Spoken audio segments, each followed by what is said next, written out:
वंदन अधिनियम पर हरियाणा में सियासत गर्मा गई है। विशेष सत्र बुलाया गया, लेकिन कांग्रेस ने पूरी तरह से बहिष्कार कर दिया। पूर्व मुख्यमंत्री भूपेंद्र सिंह हुड्डा का कहना है कि ये मुद्दा विधानसभा से जुड़ा ही नहीं। तो वहीं मुख्यमंत्री नायब सिंह सैनी कांग्रेस के इस कदम को गैर जिम्मेदाराना बता रहे हैं। सवाल बड़ा है, क्या ये महिलाओं के सम्मान का मुद्दा है या फिर सियासी रणनीति का हिस्सा? एक रिपोर्ट आपको दिखाते हैं।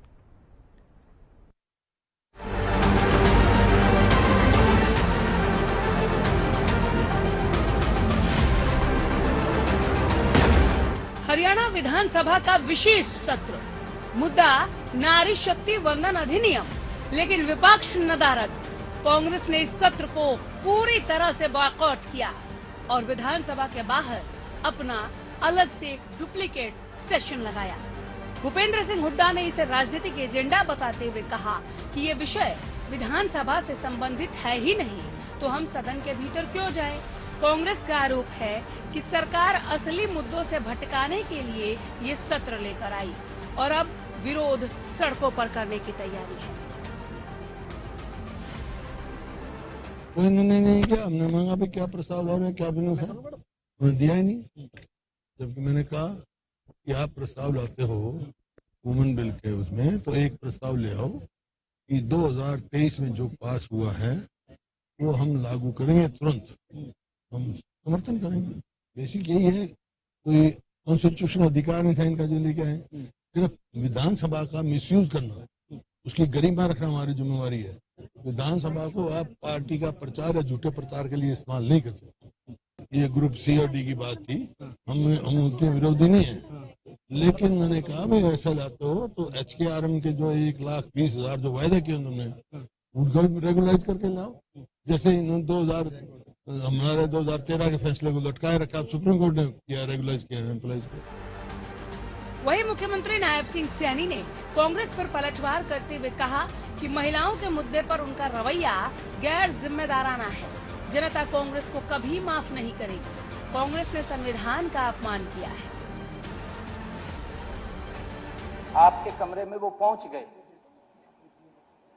बहुत अच्छे से बैठक हुई, सार्थक चर्चा में बैठक हुई। हमारे विपक्ष के नेता चौधरी भूपेंद्र सिंह हुड्डा ने ये शंका जाहिर की, आप बैठे थे माननीय अध्यक्ष जी, कि आप इसमें निंदा प्रस्ताव ला रहे हैं। ये उसने शंका जाहिर की थी माननीय अध्यक्ष जी, आपके कमरे में बात हो रही थी। मैंने उनको कहा, स्पष्ट किया था माननीय अध्यक्ष जी कि प्रस्ताव में कहीं भी निंदा शब्द नहीं है और न ही यह कोई राजनीतिक प्रस्ताव है। मैंने ये कहा उनको माननीय अध्यक्ष जी, आप सुन रहे थे, आप बीच में बैठे थे। एक भी कांग्रेसी विधायक इस महान सदन में महिलाओं के अधिकार को लेकर के जिसमें चर्चा हो रही है, यहां उपस्थित नहीं है। और इतना ही नहीं माननीय अध्यक्ष जी, हमारे विपक्ष के नेता प्रेस कॉन्फ्रेंस करके विधानसभा की पार्किंग में एक डुप्लीकेट सेशन चला रहे हैं, डुप्लीकेट सेशन चला रहे हैं। माननीय अध्यक्ष जी, मैं कहना चाहूंगा, जिनके तर्क पंचर हो जाएं, जिनके तर्क पंचर हो जाएं, वो अक्सर पार्किंग में ही मिलते हैं। ऐसा हमारे महान सदन के इतिहास में, ये हमारे ऐसा महान सदन के इतिहास में पहली बार हुआ है माननीय अध्यक्ष जी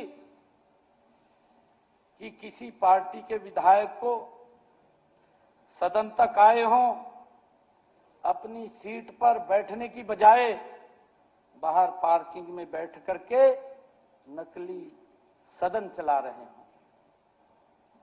माननीय अध्यक्ष जी, ये बात हम अवश्य मानते हैं कि अगर किसी ने कोई गलती करी, उसको नेम कर दिया, उसको बाहर निकाल दिया, उस एवज में तो बाहर सदन विपक्ष चला सकता है,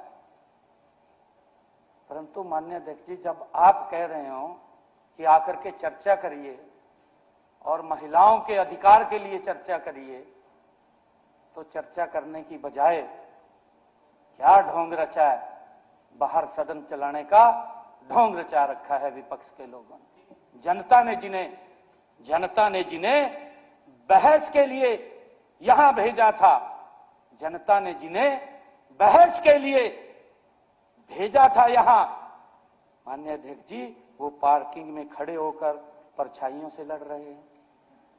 वो परछाइयों से लड़ रहे हैं पार्किंग में खड़े होकर के। क्या हालात हो गए हैं विपक्ष के, कांग्रेस पार्टी इंडी गठबंधन के क्या हालात हो गए हैं। माननीय अध्यक्ष जी, यह इस विधानसभा का, हरियाणा की हर महिला का, लोकतंत्र का और हमारे डॉक्टर भीमराव अंबेडकर जी ने जिस पवित्र संविधान को दिया है, उस संविधान का ये अपमान है। कांग्रेस ने हमेशा हर संवैधानिक संस्था का अपमान किया है।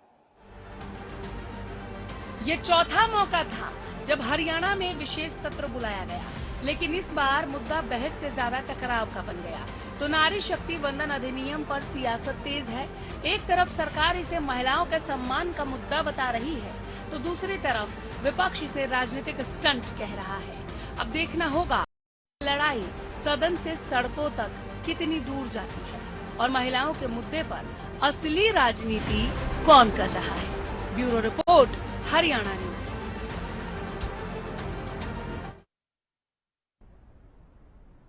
दिल्ली पहुंचे हरियाणा के मुख्यमंत्री नायब सिंह सैनी ने आम आदमी पार्टी के मुखिया अरविंद केजरीवाल पर अदालत की अवमानना करने का आरोप लगाया और केजरीवाल को अराजकतावादी करार दिया। सीएम ने कहा कि जो व्यक्ति अपने आप को आम आदमी बताता था, उसने दिल्ली में शीश महल खड़ा कर दिया। जनता ने इन लोगों को दिल्ली से बाहर निकाला और अब पंजाब से भी बाहर निकालेंगे।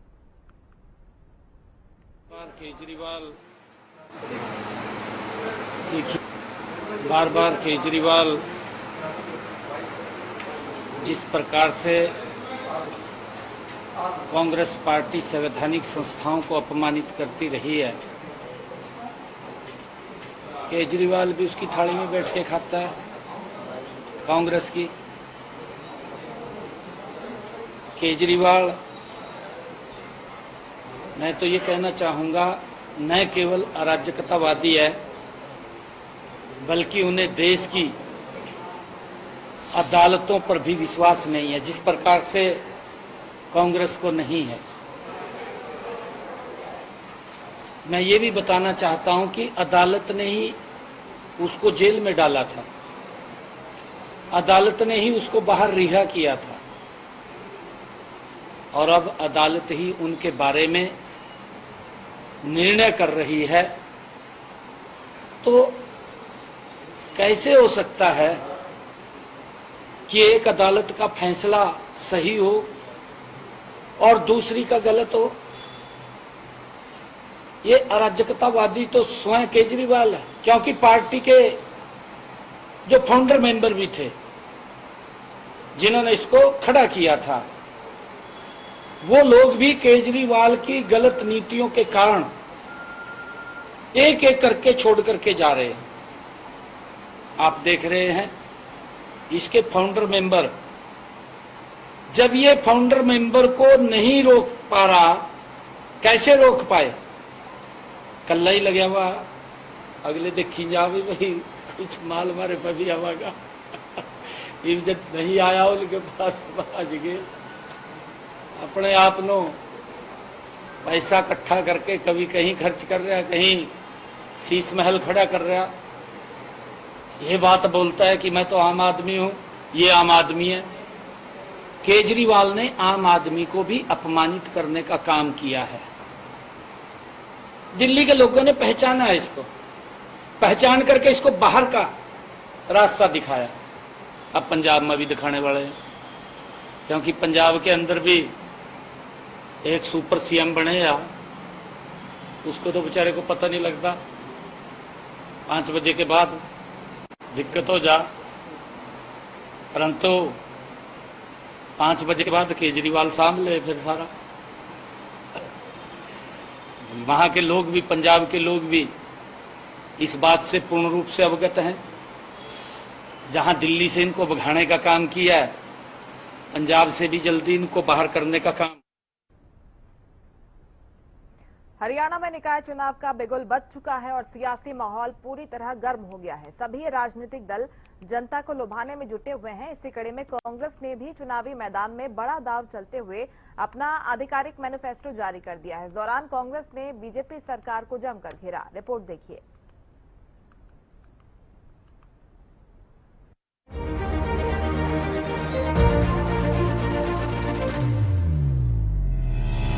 चंडीगढ़ स्थित प्रदेश कांग्रेस कार्यालय में आयोजित एक कार्यक्रम के दौरान प्रदेश अध्यक्ष राव नरेंद्र सिंह और पूर्व मंत्री और विधायक गीता भुक्कल समेत कई वरिष्ठ नेताओं की मौजूदगी में मैनिफेस्टो जारी किया गया।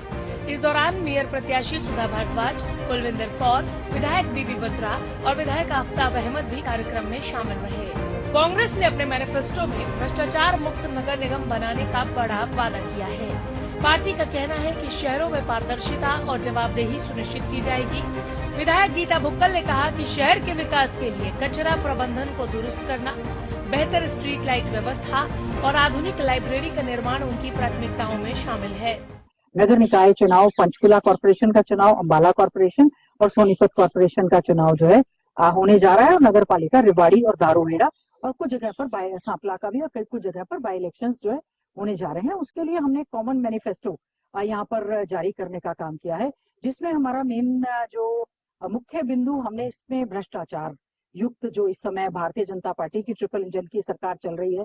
आपने देखा होगा पिछले दिनों 180 करोड़ से ज्यादा का घोटाला जो है पंचकुला नगर निगम में पाया गया है और 280 करोड़ से ज्यादा फरीदाबाद नगर निगम में पाया गया।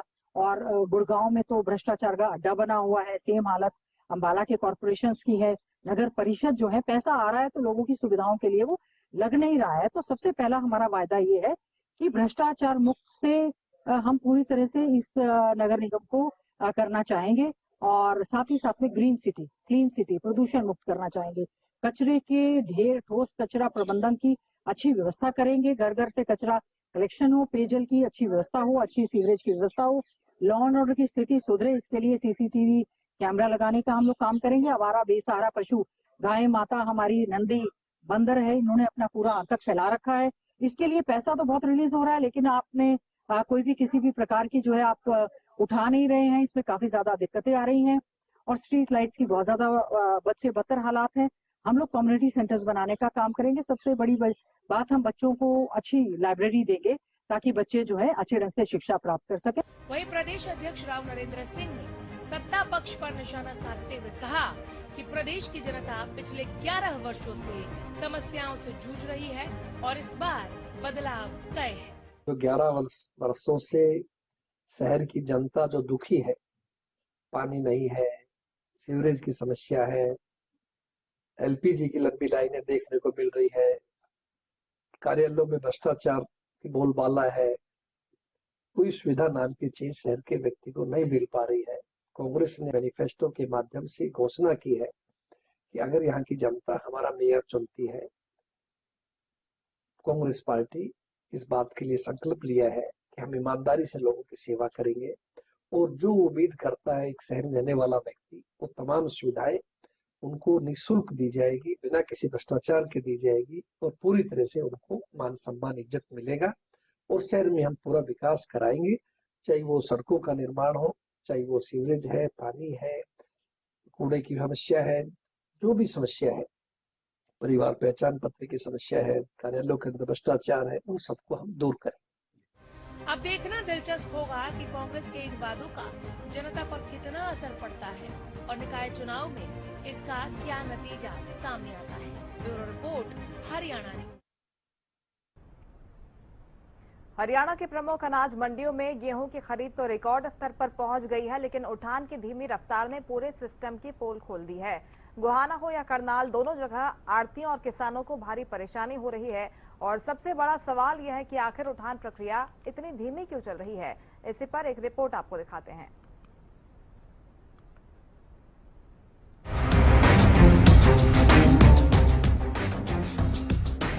गोहाना अनाज मंडी में अब तक करीब 31 लाख कट्टे गेहूं की आवक हो चुकी है, जिनमें से लगभग 29 लाख कट्टों के गेट पास कट चुके हैं, लेकिन करीब 2 लाख कट्टे अभी भी मंडी में खुले में पड़े हुए हैं।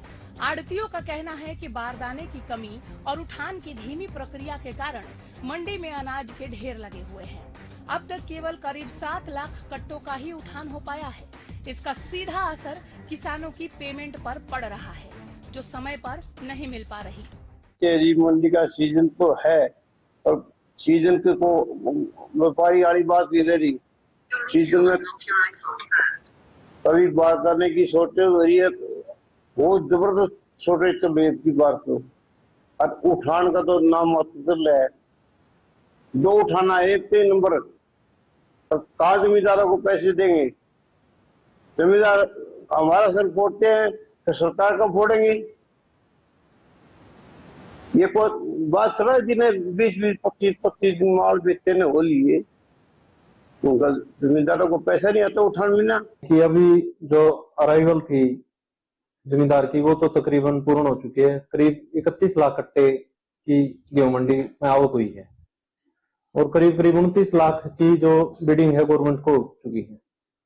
बारदाने की थोड़ी व्यवस्था कम थी, धीरे धीरे वो भी पूरी हो रही है और अभी जो 2 दिन से लोडिंग का कार्य सुचारू रूप से चल रहा है।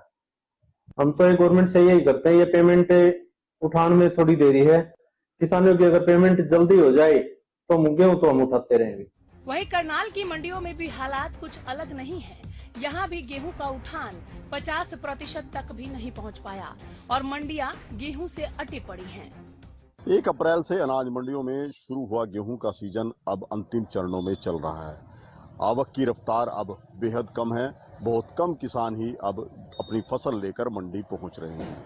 अब तक करनाल जिले की विभिन्न अनाज मंडियों में करीब 7,63,000 मीट्रिक टन गेहूं की आवक हुई है।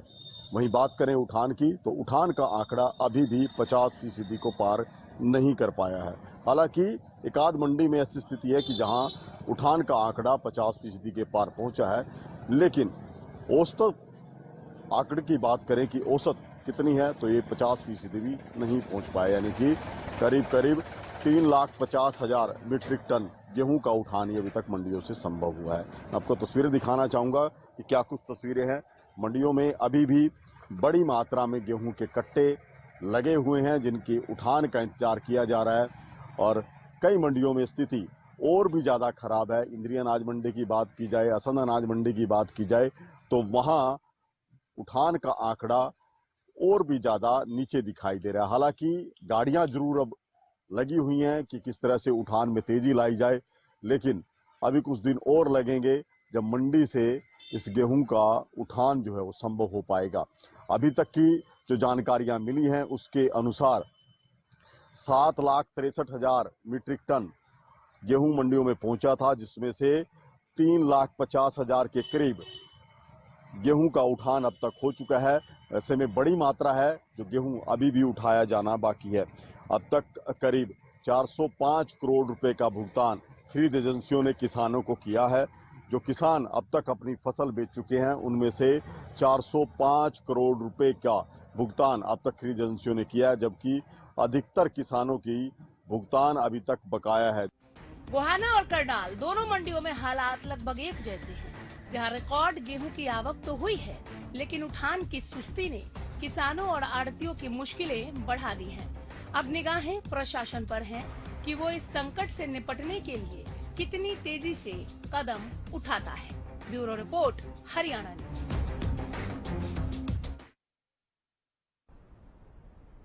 प्रदेश के अलग अलग शहरों में सफाई कर्मचारियों का आंदोलन तेज होता नजर आ रहा है। गोहाना और बहादुरगढ़ में नगर निकायों के सफाई कर्मचारियों ने अपनी मांगों को लेकर 2 दिन की भूख हड़ताल शुरू कर दी है। कर्मचारियों ने सरकार पर वादा खिलाफी का आरोप लगाते हुए चेतावनी दी है कि अगर उनकी मांगें पूरी नहीं हुई तो 1 मई से प्रदेश भर में अनिश्चितकालीन हड़ताल की जाएगी। ये रिपोर्ट देखिए।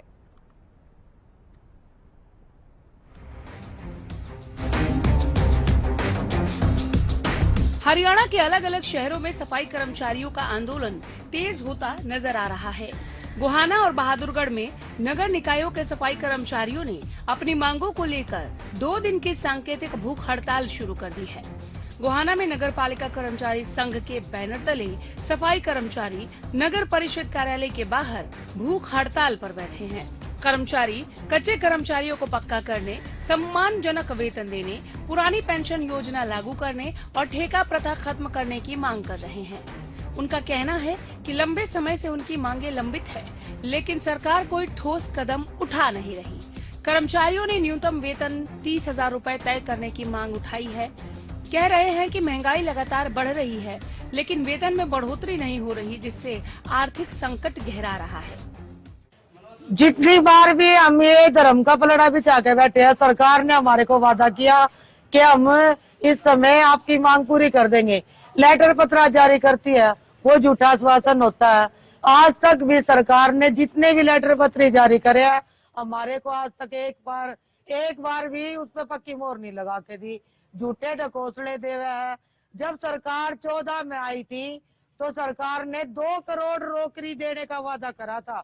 आज तक सरकार ने कुछ भी नहीं करा सफाई कर्मचारी, सीवर वालों के लिए और पारिक वालों के लिए, और जितने भी अन्य कर्मचारी हैं सभी रोड पे उतरे हुए हैं। इसके बाद हमने इससे पहले भी हमने बहुत सारे धरने किए हैं, प्रदर्शन किए हैं, उल्टी झाड़ू लेके प्रदर्शन किए हैं, काले बिल्ले लगा के प्रदर्शन किए हैं, लेकिन सरकार है हमारी मांगों के प्रति थोड़ा सा भी कोई संज्ञान में नहीं लेके आई है, ना कोई उनका जवाब आया है। और हमारी जो रणनीति है, अब हम पीछे नहीं हटेंगे। 1 मई और 2 मई को हमारी भूख हड़ताल है। अगर फिर भी हमारी मांगों को नहीं मानते हैं तो हमारी हड़ताल अनिश्चितकालीन हो जाएगी। और शहर मतलब हर गली से कहीं से भी कोई भी कूड़ा उठाने की बात है या सफाई की बात है, सीवर की बात है, नालियों की बात है, पूर्ण तरीके से बंद कर देंगे जब तक हमारी बातों को नहीं मानेगी। हमारे जो कर्मचारी हैं 1996 के बाद 30 साल हो गए हैं, आज तक एक भी सफाई कर्मचारी की कोई पक्की भर्ती नहीं की है। वहीं बहादुरगढ़ में भी नगर परिषद कार्यालय के सामने 11 सफाई कर्मचारी भूख हड़ताल पर बैठे और सरकार के खिलाफ जमकर नारेबाजी की। कर्मचारी नेताओं का कहना है कि निकाय मंत्री के साथ बातचीत के बावजूद कर्मचारियों को पक्का नहीं किया गया, जिससे उनमें रोष है। सफाई कर्मचारियों ने समान काम के लिए समान वेतन लागू करने और ठेका प्रथा समाप्त करने की मांग दोहराई। इसके साथ ही फरीदाबाद में ड्यूटी के दौरान जान गंवाने वाले फायर ब्रिगेड कर्मियों को शहीद का दर्जा देने की मांग भी उठाई। आज पूरे प्रदेश के अंदर कर्मिक भूख हड़ताल है और ये कर्मिक भूख हड़ताल इसलिए करनी पड़ी, प्रदर्शन भी इसलिए करना पड़ा कि जो हरियाणा सरकार के जो निकाय मंत्री है उसने हमारे नगर पालिका कर्मचारी संघ से समझौता किया था ठेका प्रथा समाप्त करने का और कच्चे कर्मचारियों को पक्का करने का, और 3-4 बार वारदात होने के बावजूद भी लेकिन अभी तक पत्र जारी नहीं हुए। इसलिए हमने मजबूरी में इस प्रदर्शन करने पड़े और आज भूख हड़ताल करनी पड़ी। कर्मचारियों ने साफ कहा है कि अगर सरकार ने उनकी मांगों को गंभीरता से नहीं लिया तो 1 मई से पूरे प्रदेश में अनिश्चितकालीन हड़ताल शुरू कर दी जाएगी। आंदोलन को और तेज किया जाएगा। फिलहाल 2 दिन की ये सांकेतिक भूख हड़ताल सरकार के लिए चेतावनी मानी जा रही है। अब देखना होगा कि सरकार कर्मचारियों की मांगों पर क्या रुख अपनाती है, क्योंकि अगर 1 मई से हड़ताल शुरू होती है तो प्रदेश भर में सफाई व्यवस्था पर इसका बड़ा असर पड़ सकता है। Bureau report, Haryana news.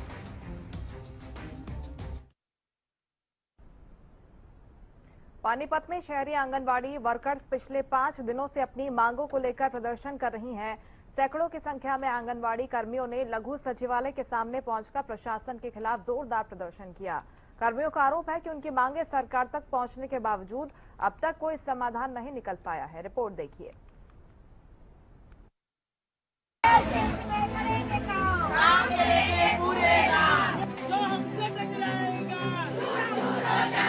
देश के हित में करेंगे काम के लेंगे पूरे दाम। ये नारेबाजी है इन आंगनवाड़ी कार्यकर्ताओं की, जिनका गुस्सा पानीपत में लगातार बढ़ता जा रहा है। लघु सचिवालय के बाहर धरने पर बैठी इन कर्मियों की मुख्य मांग है कि उन्हें पिछले 11 महीनों से रुका हुआ वेतन तुरंत जारी किया जाए। इसके अलावा 17 महीने का आंगनवाड़ी केंद्रों का किराया भी अब तक नहीं दिया गया है। कर्मियों का कहना है कि प्रधानमंत्री मातृ वंदना योजना के तहत 10 साल से मिलने वाला अतिरिक्त भत्ता भी बकाया है। यही नहीं, यूनिफॉर्म का भुगतान और मोबाइल इंटरनेट का खर्च भी अभी तक नहीं मिला है। आंगनवाड़ी संगठन की मंत्री विजय लक्ष्मी ने साफ कहा है कि जब तक उनकी सभी मांगे पूरी नहीं छूटी तब तक ये आंदोलन अनिश्चित काल तक जारी रहेगा। कर्मियों का कहना है कि उनकी आवाज बाल विकास मंत्री श्रुति चौधरी और मुख्यमंत्री नायब सिंह सैनी तक भी पहुंच चुकी है, लेकिन अब तक कोई ठोस कदम नहीं उठाया गया। हम आंगनवाड़ी कर्मचारी संघ से हैं और पानीपत जिला से हैं शहरी। हमारा 11 महीने की जो तनख्वाह, 17 महीने का जो रेंट पे हमने मकान ले रखे आंगनवाड़ी के, उसका किराया और 10 साल का PMI मातृ वंदना के जो हम फार्म भरते हैं, 10 साल का बकाया है हमारा। इस सरकार का जू नहीं रहेंगे, ना डिपार्टमेंट, ना प्रशासन, ना राजनीतिज्ञ लोगों को ये कोई भी हमारा पैसा देने के लिए तैयार नहीं है।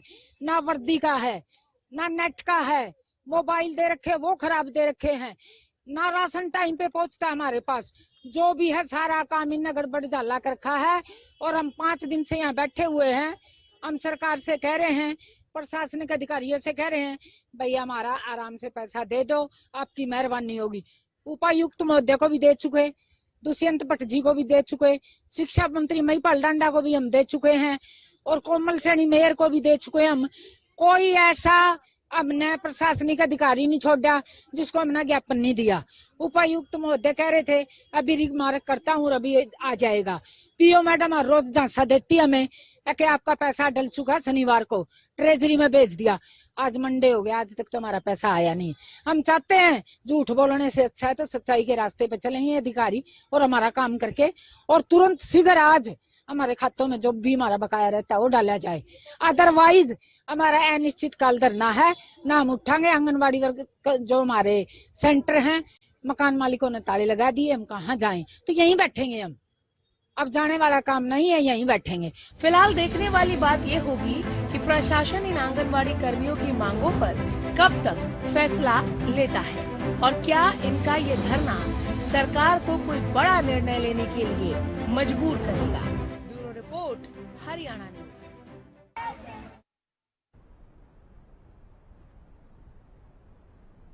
और इसी के साथ हमारे खास कार्यक्रम खबर गरम है में फिलहाल इतना ही। आप देखते रहिए हरियाणा न्यूज। नमस्कार।